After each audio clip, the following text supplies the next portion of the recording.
Santo templo, Jehová está en su santo templo, seamos reverentes, seamos reverentes ante el Señor. Silencio, silencio, ante el Señor.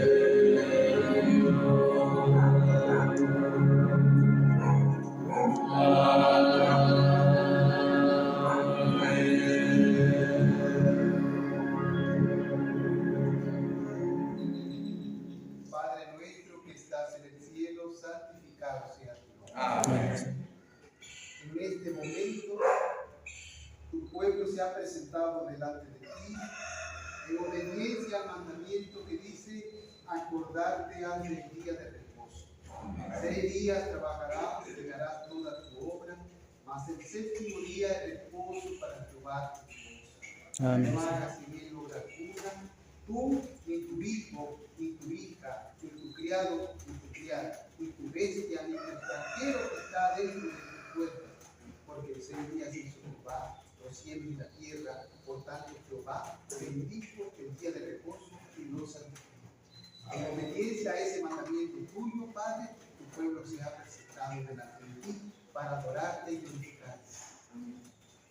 Te imploro que vengas, oh Dios, tú y tu amado Hijo, que mediante tu Santo Espíritu tomes nuestro corazón, entre en nuestra vida, y que nos ayudes a obedecer, a creer en Jesús, a exaltar tu nombre, a levantar en alto tu ley y a levantar en alto la cruz de Cristo. Bendiga a esta hermosa iglesia, a sus miembros y a las hermosas visitas, a los jóvenes, a los señoritas, a los ancianos y a los niños, aún a los bebés. Gracias, Padre.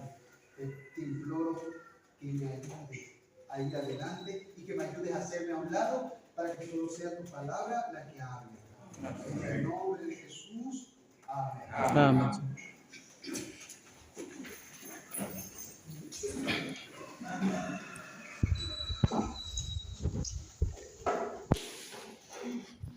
Buenos días. ¿Están bien? Buenos días, hermanos. Sean muy bienvenidos. Buenos días. Nuestro Dios. En esta mañana, todos los miembros de nuestra iglesia nos vamos a poner de pie y vamos a dar una calurosa bienvenida a nuestras visitas. Todos los hermanos, por favor, ponerse de pie. Sean muy bienvenidos en la casa de nuestro Dios. Para empezar nuestro programa de culto divino, vamos a entonar el himno número 164. Cuando escuchen la música, se ponen de pie.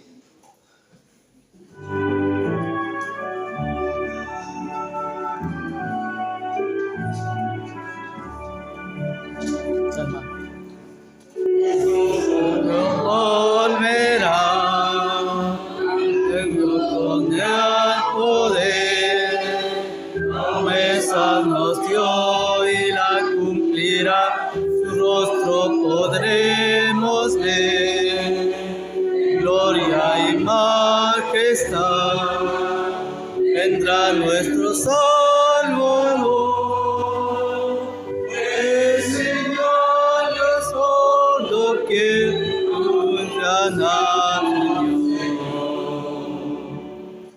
pronto Señor vendrá, pueblo que le esperó, del vil tentador librado será, por Cristo quien lo salvó, sus hijos disfrutarán de Cristo la comunión y por siempre gozarán eterna salvación. Del norte, del sur vendrán trofeos del Redentor. Las islas del mar su soya darán que adornen al Salvador. Los santos con él irán las bodas a celebrar y por siempre gozarán y en su feliz hogar. Muy pronto el Jesús vendrá, el pueblo que la llegó, cuando está su voz sonará, gloriosos por el confín, porque les tocará trompeta de salvación, y los santos vivirán su eterna redención. Amén. Bueno, ha llegado la parte esencial de este momento. Vamos a doblar nuestras rodillas, pero antes, si alguien tiene alguna petición, puede levantar su mano. Vamos a doblar nuestras rodillas y vamos a orar. Ustedes, Dios los bendiga abundantemente. Felicito a cada uno de ustedes por los aportes que han hecho en la escuela sabática, y al profesor que impartió la escuela sabática también sinceramente lo felicito, porque se ve que el hombre estudia abundantemente y profundamente. Nosotros como iglesia hemos sido llamados para dar el último mensaje de misericordia al mundo. Por lo tanto, debemos de prepararnos bien, mejor que nadie, porque si no lo hacemos así, vamos a mal representar el carácter de Dios. Hoy vamos a ver un tema que la Biblia nos enseña acerca de la razón de ser de la iglesia de Cristo. Como yo no me siento capacitado para poder explicarlo, yo le voy a pedir a Dios que sea Él el que hable a través de su palabra. Amén. Por lo tanto, antes de abrirla, voy a pedirle que cerremos los ojos para orar. Oremos como estamos. Bondadoso y eterno Padre, santificado sea tu nombre. Amén, Señor. En este momento nos disponemos a abrir tu santo libro. El libro que ha dejado como guías para que tu pueblo encuentre la cruz de Cristo. Y que mediante la cruz de Cristo, por el poder que emana de ella, podamos obedecer tu santa ley. Amén, Señor. Escribe tus mandamientos en nuestro corazón, Padre, por misericordia te lo pido. Y que las ropas de justicia de Cristo nos sean puestas sobre nosotros. Delante límpianos de todo pecado. En el nombre de Jesús. Amén. Amén, Señor. Bueno, ahora sí vamos a abrir la escritura en el libro de Apocalipsis, capítulo 7, versículo 2, que fue la lectura bíblica que hizo nuestro hermano. Y dice así, capítulo 7, versículo 2 de Apocalipsis. Dice, vi también a otro ángel que venía del este, con el sello del Dios vivo.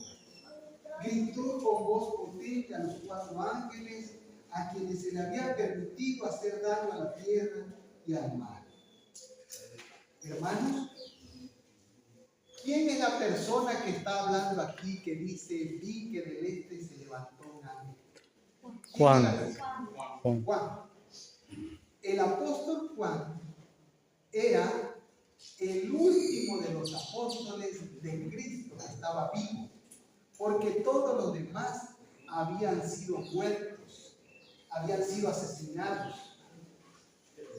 Jacobo había sido asesinado por Herodes a espada. Y Pedro y Pablo habían sido sacrificados. Pablo había sido decapitado y Pedro, según la historia de la tradición, porque en la Biblia no lo dice, Pedro se cree que fue crucificado de cabeza de forma diferente a su maestro, porque él decía que no se sentía digno de ser crucificado como Cristo. Nada más el apóstol Juan es el único que quedaba vivo. Por lo tanto, Satanás se propuso matarlo. ¿Para qué, hermano, se propuso matarlo? Para que ya no hubiera un testigo de los hechos de Cristo. Por lo tanto, Satanás intentó matarlo, pero dice la historia de la tradición que lo echaron en una tinaja de aceite hirviendo, porque la Biblia no tiene eso, pero que Juan no murió. Entonces el emperador Domiciano, que era el emperador que estaba en turno en el Imperio Romano, ordenó que a Juan se le exiliara a una isla. ¿Cómo se llama esa isla? ¿Cómo se llama? Patmos.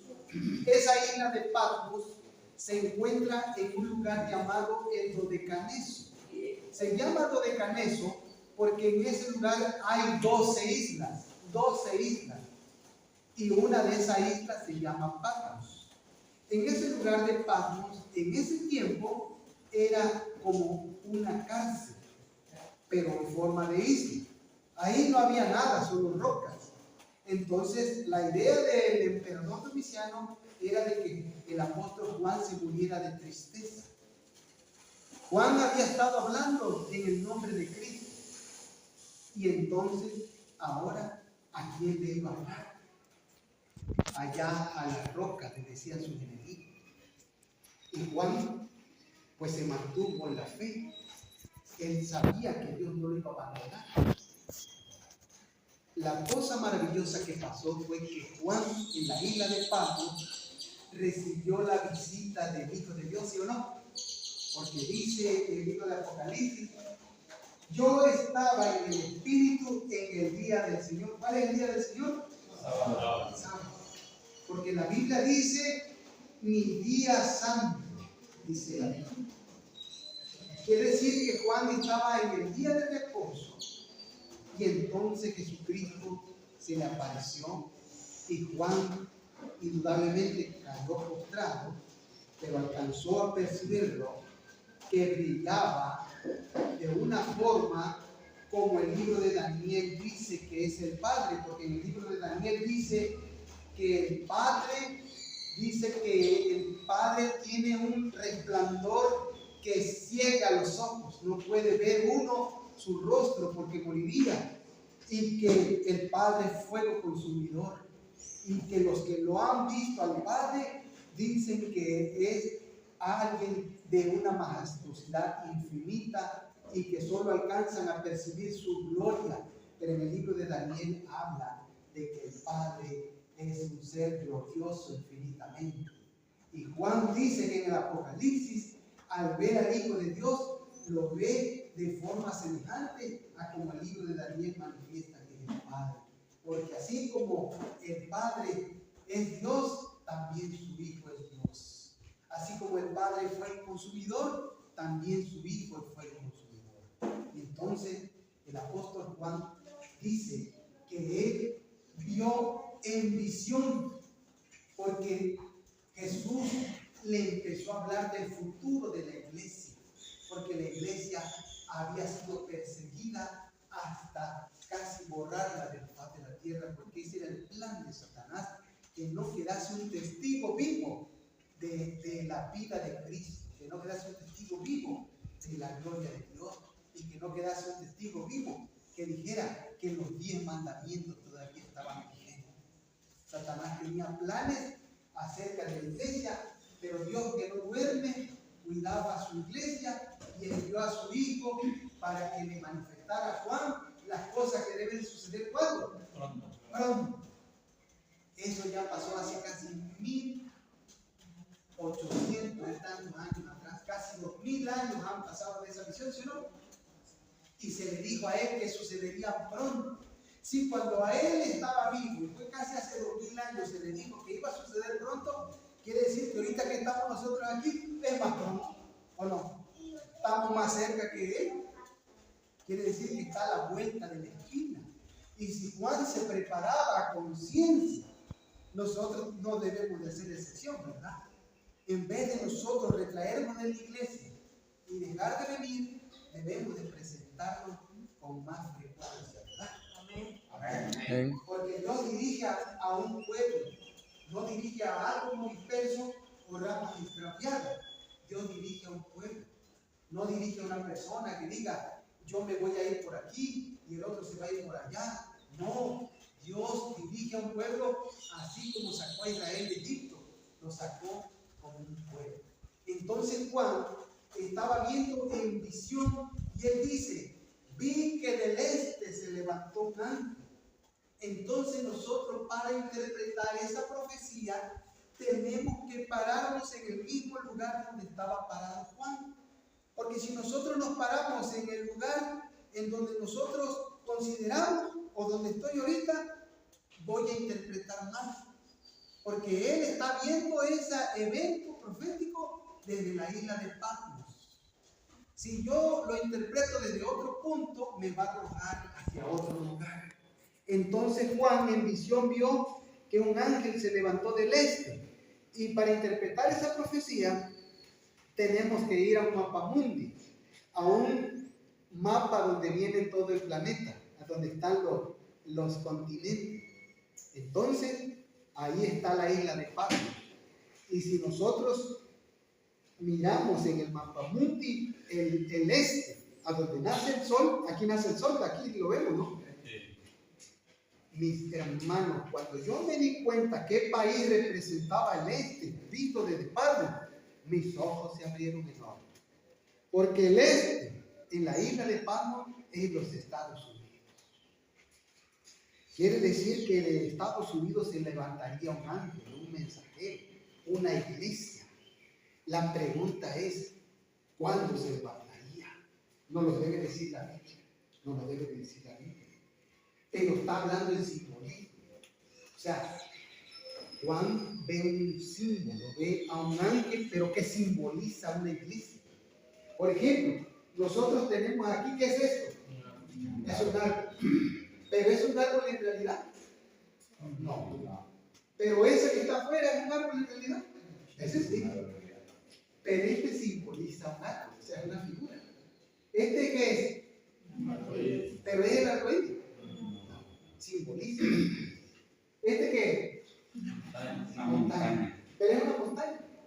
No, es una figura que simboliza una montaña.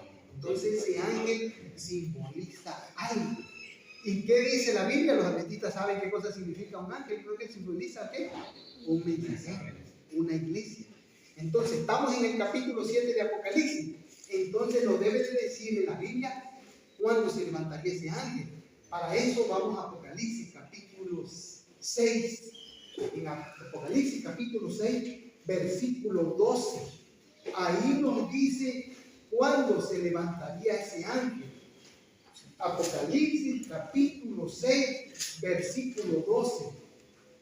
Cuando lo tenga, digan amén. Miré cuando abrió el sexto sello y aquí hubo un gran terremoto. Adelante. Y el sol se puso como negro como tela de silicio y la luna se volvió toda como sangre. Amén. Vi que el Cordero rompió el sexto sello y se produjo un gran terremoto. Los adventistas del séptimo día saben bien claro cuándo sucedió ese terremoto. En el año de 1755 hubo un terremoto llamado el Gran Terremoto de Lisboa, Portugal. Y este es el terremoto del que habla aquí. Y está diciendo antes de Apocalipsis 7:2. Quiere decir que a partir de que sucedió el terremoto de Lisboa en Portugal en el año de 1755, más adelante se levantaría ese ángel. Pero la Biblia nos da 3 señales. Esa fue la primera, el gran terremoto de Lisboa. Lo que acabo de leer, hermano, dice después del terremoto. ¿Ahora qué dice después del terremoto, hermano? El sol. Dice, y el sol se puso negro como tela de silicio. ¿Y la luna? Y la luna se volvió toda como sangre. Amén. ¿Cuándo sucedió ese evento, hermano?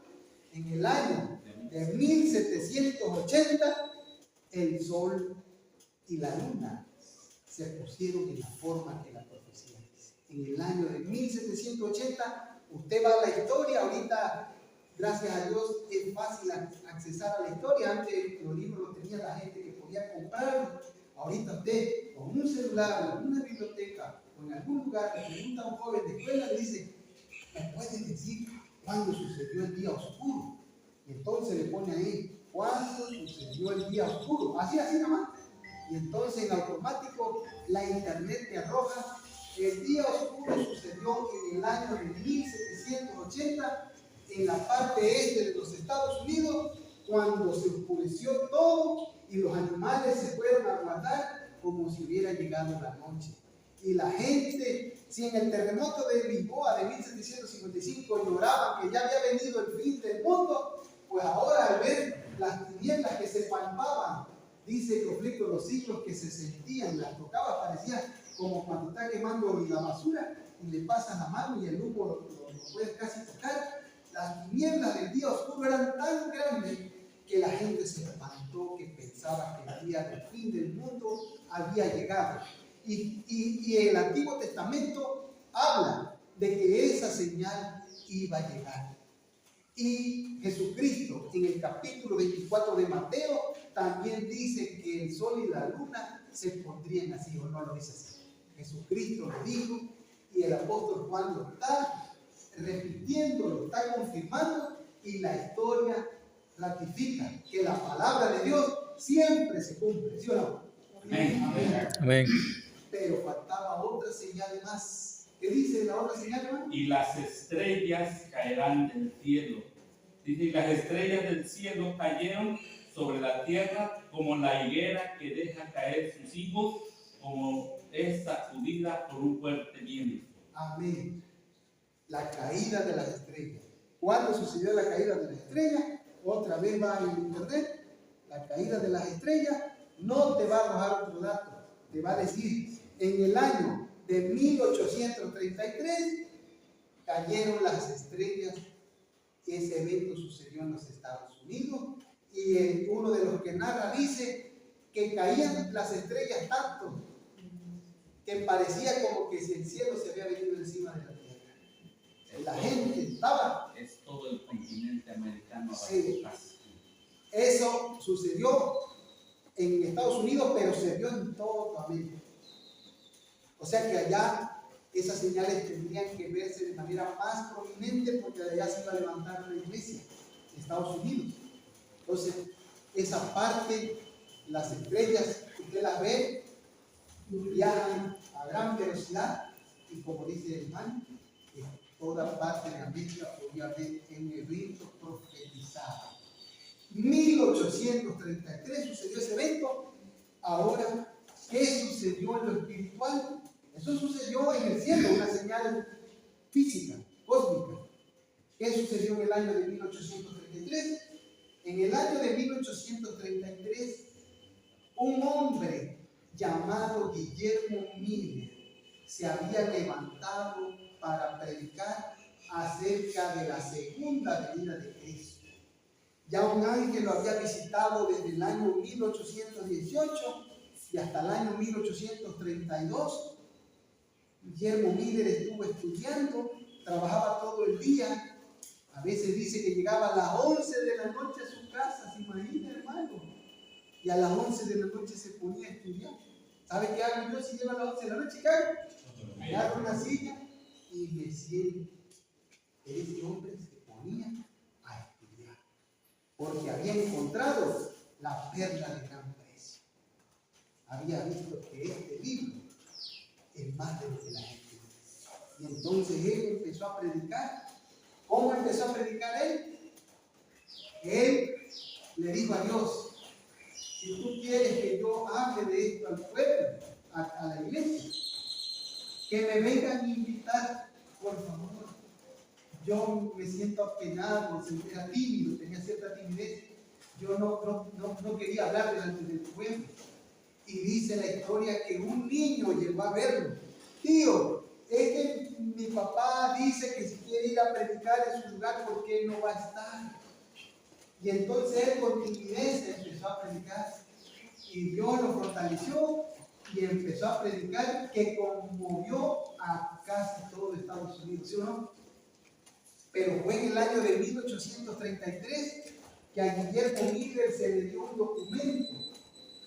A Guillermo Miller se le dio un documento por parte de la iglesia a la que él pertenecía, la iglesia bautista. Le emitió un documento que decía que podía predicar como un ministro autorizado por parte de la iglesia. En el año que sucedió la caída de las estrellas, se estaba cumpliendo la profecía de que un ángel se iba a levantar del este. Ya empezaba a tomar forma la iglesia adventista del séptimo día.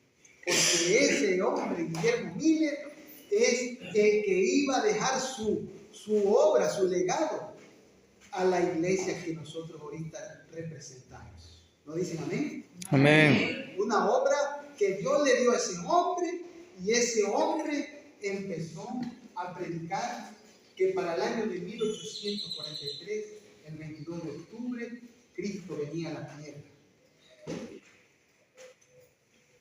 El Señor estaba por pasar del lugar santo al lugar santísimo en el cielo. Por lo tanto, Él no iba a dejar la tierra sin que no supiera. El Señor quería que la tierra supiera de ese evento. Entonces Miller, aunque se equivocó en el evento, porque el evento era que Cristo iba a pasar del lugar santo al lugar santísimo, pero Miller decía que venía a la tierra. Aunque Miller se equivocó en el evento, pero Dios lo estaba respaldando en su predicación, porque Dios quería que fueran a la Biblia a corroborar, a comprobar que Cristo ya venía pronto y que se preparara el pueblo. Y del mensaje que ese hombre predicó dependía el destino de las almas. No porque él, Guillermo Miller, hubiese ideado ese mensaje, no, sino que Dios a través de la Escritura se lo dio. Entonces, ¿por qué fue la iglesia bautista la que le dio el documento y no fue la iglesia adventista? ¿Por qué fue la iglesia bautista?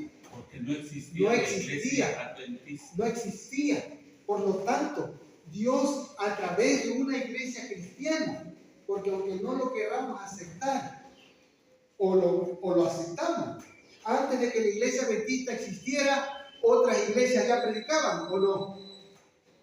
Casi la mayoría de las iglesias se llamaban adventistas, porque esperaban el retorno de Cristo. Pero me refiero a que antes de que la iglesia adventista apareciera, ya había antes otras iglesias. Por ejemplo, la iglesia judía, una iglesia que Dios levantó mediante un profeta llamado Moisés, y en su tiempo fue el pueblo de Dios. Porque la Biblia dice que ayer era mi pueblo. Como traicionó a Dios crucificando a Cristo, Dios le quitó la viña y se la dio al pueblo cristiano. Y ahora el pueblo cristiano tenía la viña, pero la viña la tenía en renta. Porque dice, le arrendará su viña a otros labradores. ¿Sí o no? Que le den su fruto a su tiempo. Si de la iglesia judía se le demandó frutos de justicia, amor, paz, benignidad, mansedumbre, de la iglesia cristiana también demanda eso Dios, ¿sí o no? Pero también demandaba Dios frutos tangibles. Al templo se llevaba los diezmos y la ofrenda del pueblo, ¿sí o no? Entonces la iglesia cristiana también tenía que presentar dádivas a Dios, diezmo y ofrenda. Pero ya no se le llevaban a la iglesia judía, sino que la recibían los apóstoles. Uno dice así, que se le llevaban los pies de los apóstoles. Y tan delicado era eso, que uno que llevó una parte de lo que había prometido, ¿qué le pasó? Que no entregó todo. No entregó todo, había prometido que iba a entregar todo, ¿y qué pasó? Perdió la vida en su mujer, porque eso es muy delicado. Entonces, en la cuestión de los diezmos y la ofrenda, si yo considero que esta iglesia es el pueblo remanente, es el pueblo de Dios, vendré con gozo y entregaré la parte que le corresponde a Dios, que es su diezmo. Eso es de Él. Lo mío es mi ofrenda. Eso es lo que le voy a dar en mi corazón. El diezmo no es mío, el diezmo es de Él. Eso se lo entrego yo porque Él me pertenece, porque Él demanda. En el jardín del Edén dijo, del árbol del conocimiento del bien y del mal, no comeréis ni lo tocaréis, porque el día que le comiere o lo tocare, moriréis. Ahí Dios ya estaba manifestando del Edén, y el diezmo es de Él. Y en el Edén Él se preservó un árbol, no toques. Y aquí Adán no daba un diezmo porque no existía el dinero, pero al no tocar el árbol, estaba respetando lo que Dios se había reservado. Pero aparte, Dios se reservó un tiempo. De cada semana, un día es mío. De cada semana, cada séptimo día es mío. Ese día, ese tiempo no te pertenece. Aunque a veces quizás está viendo uno a la hora de ya irse a casa. Ese tiempo no es de nosotros. Es de nosotros. Pero tenemos un aguante, o sea, en ciertos momentos ya aguantamos, ¿verdad? Ya luego tenemos que reposar un poco, pero a la tarde volvemos. Entonces, Guillermo Miller recibió un documento que lo amparaba como un ministro o como un laico autorizado. ¿Por qué, hermano? ¿Por qué? Porque la iglesia tiene una razón de ser. Por ejemplo, yo ya llevo 42 años en la iglesia. Comencé cuando tenía 10 años. Entonces, yo podría decir, bueno, pues ya tengo 42 años en la iglesia y sé algunas cosas que he aprendido. Pues voy a agarrar rumbo yo solo. Voy a ir por aquí, voy a ir por allá. ¿Estaría correcto yo? No. Porque la Biblia enseña que me tiene que enviar la iglesia. Porque la iglesia dice en el libro de los Hechos que impusieron las manos sobre Pablo y Bernabé. Pablo se había encontrado con el Hijo de Dios, ¿no? Se había encontrado cuando iba a perseguir a Damasco a los cristianos. Pablo podía decir, pues bueno, yo ya me encontré con Cristo, yo no necesito de los que estaban antes con Cristo, de los apóstoles, ni de la iglesia, yo voy a agarrar rumbo porque ya me encontré con el Maestro, lo vi y él me comisionó. ¿Estaría bien Pablo? ¿Qué dice la historia? Dice que Pablo fue dirigido hacia un lugar y en ese lugar un siervo de Dios llamado Ananías lo fue a ver y él dijo a Dios, Señor, pero es que ese es un perseguidor. Temblaba. También tenía Ananías. Yo no quiero ir a verlo, porque si ese arrastraba a la gente y consentía en la muerte, hasta en la muerte de Esteban, que está narrado. Pero el Señor le dijo, ve porque instrumento escogido me es este. Y así sí, ¿quién le va a replicar al Señor? Y entonces dice la historia redentiva que Ananías fue, oró por Saulo de Tarso, y como escamas se le cayeron de los ojos, y ahora él fue sujetado a la iglesia, a que aprendiera lo que era el cristianismo, porque Pablo sabía el judaísmo, pero el judaísmo es cristianismo. Escuche bien, el judaísmo es cristianismo, pero en símbolos y figuras, porque el judaísmo bien entendido señala a Cristo, porque el cordero que se sacrificaba en el tabernáculo, en el santuario, ese corderito tipificaba a Cristo. O sea, es el cristianismo en símbolos y figuras. Pero cuando vino la realidad, el Cordero de Dios, ahí eso dejó de ser, ya no tenía sentido. Era un tutor. Cuando llegó ya el Hijo de Dios, esa economía había llegado a su punto. Los judíos debieron de haber sido los primeros en presentar al Mesías, pero al contrario, lo crucificaron. Por lo tanto, Dios vio que no eran dignos de la obra. Queremos nosotros también que nos pase lo mismo. Por lo tanto, sujetémonos a lo que Dios ha dicho. Dios sujetó a Pablo a la iglesia, al momento que Pablo, Ananías oró por él, no en ese momento ya Pablo agarró y empezó a trabajar solo, no. Pablo estuvo sujeto a la iglesia y fue a ver a los que antes eran apóstoles antes que él, fue a ver a Pedro, fue a ver a Jacobo, vio a Juan, y bueno, Pablo vio a algunos de los apóstoles, porque él mismo narra que vio a algunos de los apóstoles, y la iglesia lo recibió y le dieron la oportunidad de hablar, ¿sí o no? Y él manifestó su arrepentimiento delante de Dios, e indudablemente pidió perdón por aquello que había hecho, y ahora la iglesia oró por él, y en un momento determinado enviaron a Bernabé y a Pablo para que fueran a predicar. De la misma forma, Guillermo Miller fue comisionado por la iglesia para que predicara.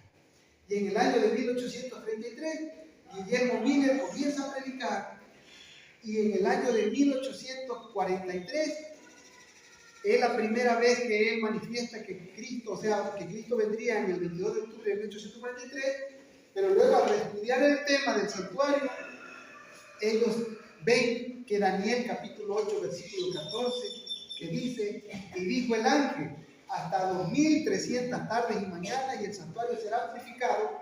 Entonces se dieron cuenta que la profecía decía que se tenía que tomar en cuenta la orden de la salida para reconstruir Jerusalén. Y entonces ellos fueron a revisar y se dieron cuenta que la orden de la salida la había dado Artajerjes Longimano el 22 de octubre del año 457.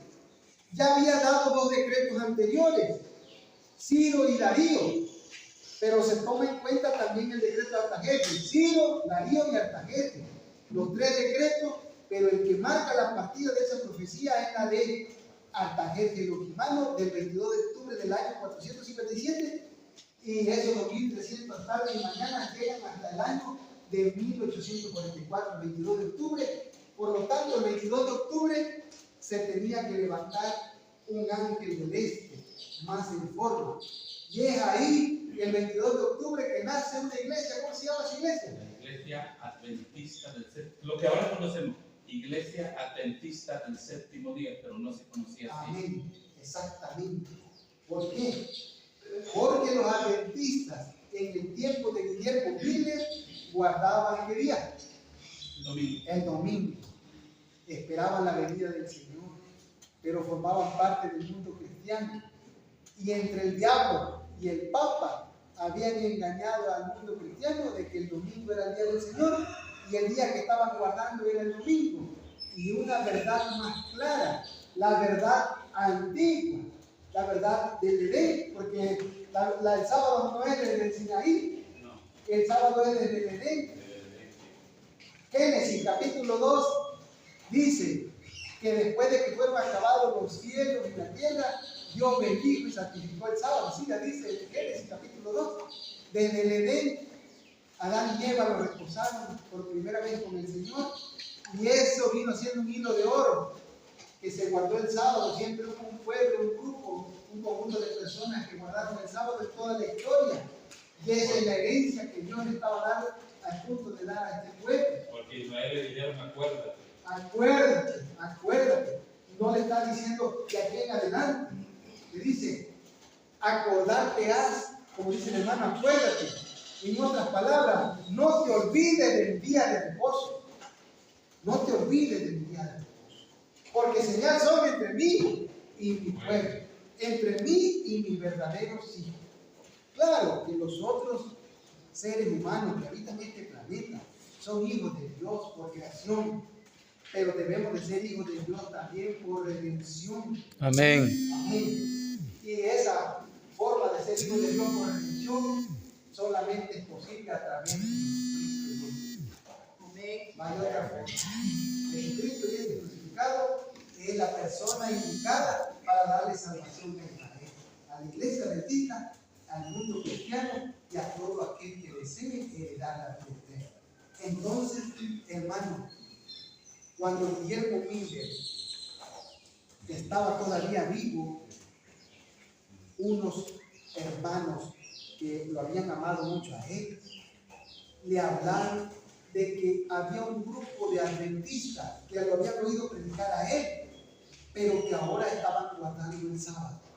Porque una mujer llamada Rachel o Raquel Watts, esa mujer y el hermano José Bates, ellos habían llevado la verdad del sábado a ese grupo, y en ese grupo estaba la hermana ¿quién?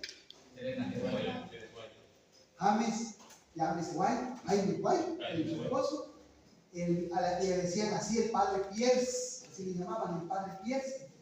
También se encontraban algunos otros más que son llamados como los pioneros.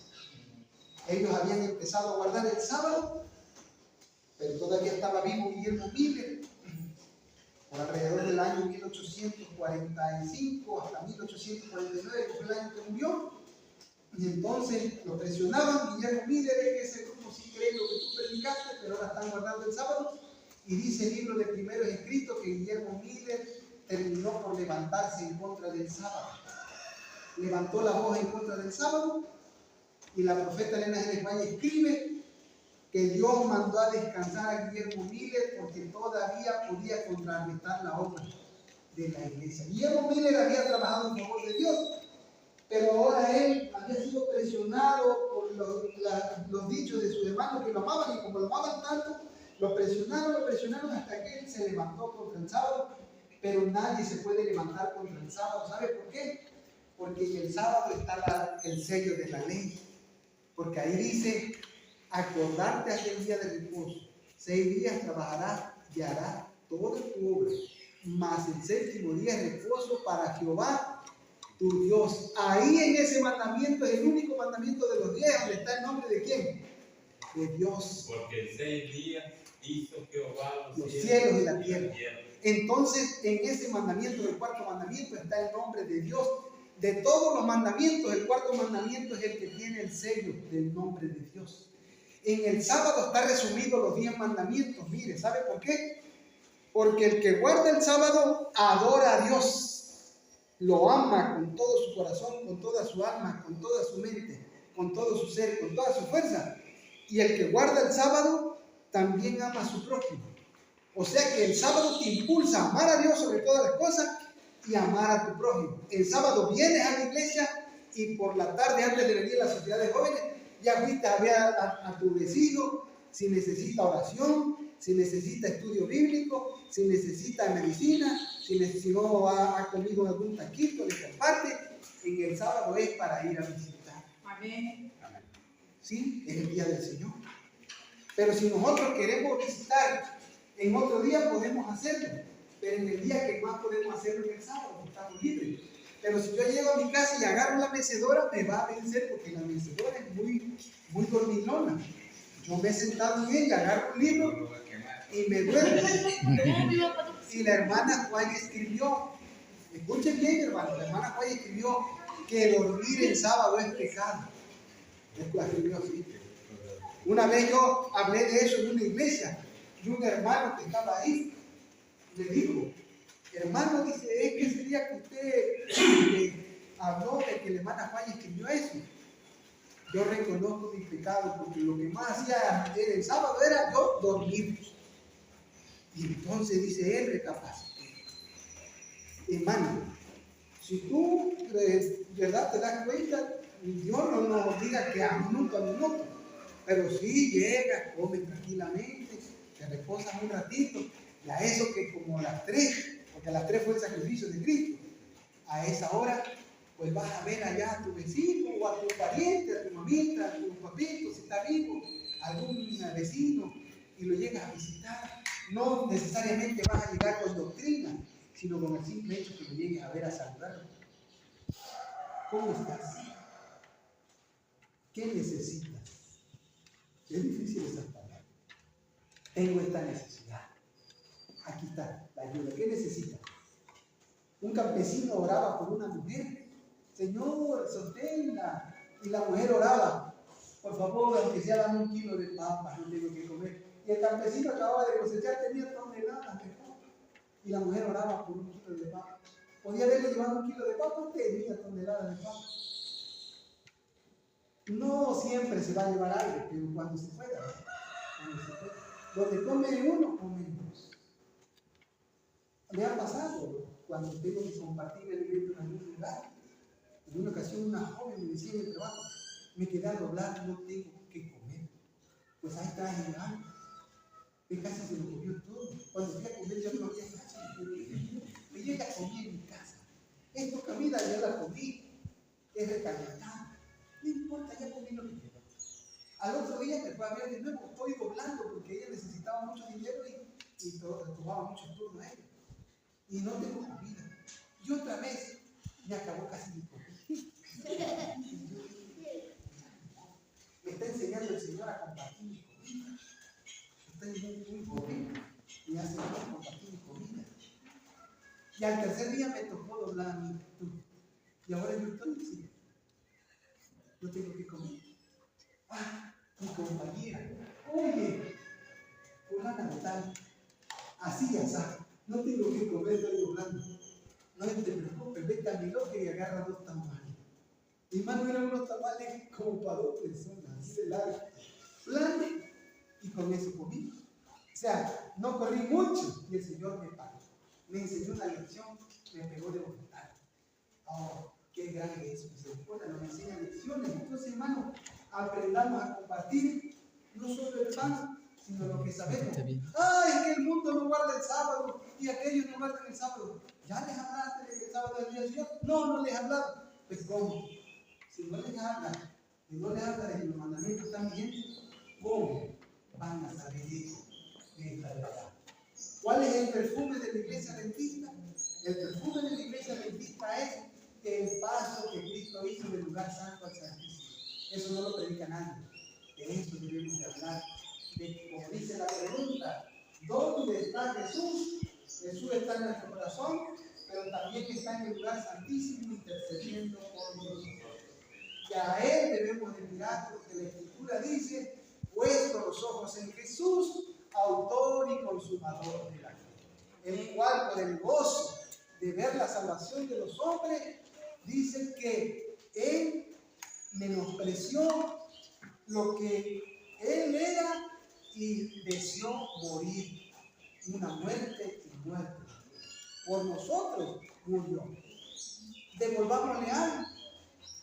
Juan, Jacobo, Pedro, Pablo pusieron su sueño. Juan murió de muerte natural. Nosotros, ¿qué vamos a poner? Decimos que amamos a Dios. También pongamos nuestro sueño.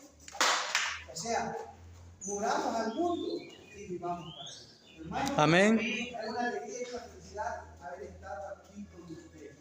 Y la paz de Dios sea con ustedes y que Dios los bendiga abundantemente siempre. Amén. Amén. Amén, hermanos, le agradecemos a nuestros hermanos este muy bonito mensaje, ¿verdad? Que hemos escuchado. Ahora solo nos resta ahora concluir su programa. Lo vamos a hacer con el himno 485 y nos ponemos de pie.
Quisiera irme sin leerlo, es cortito.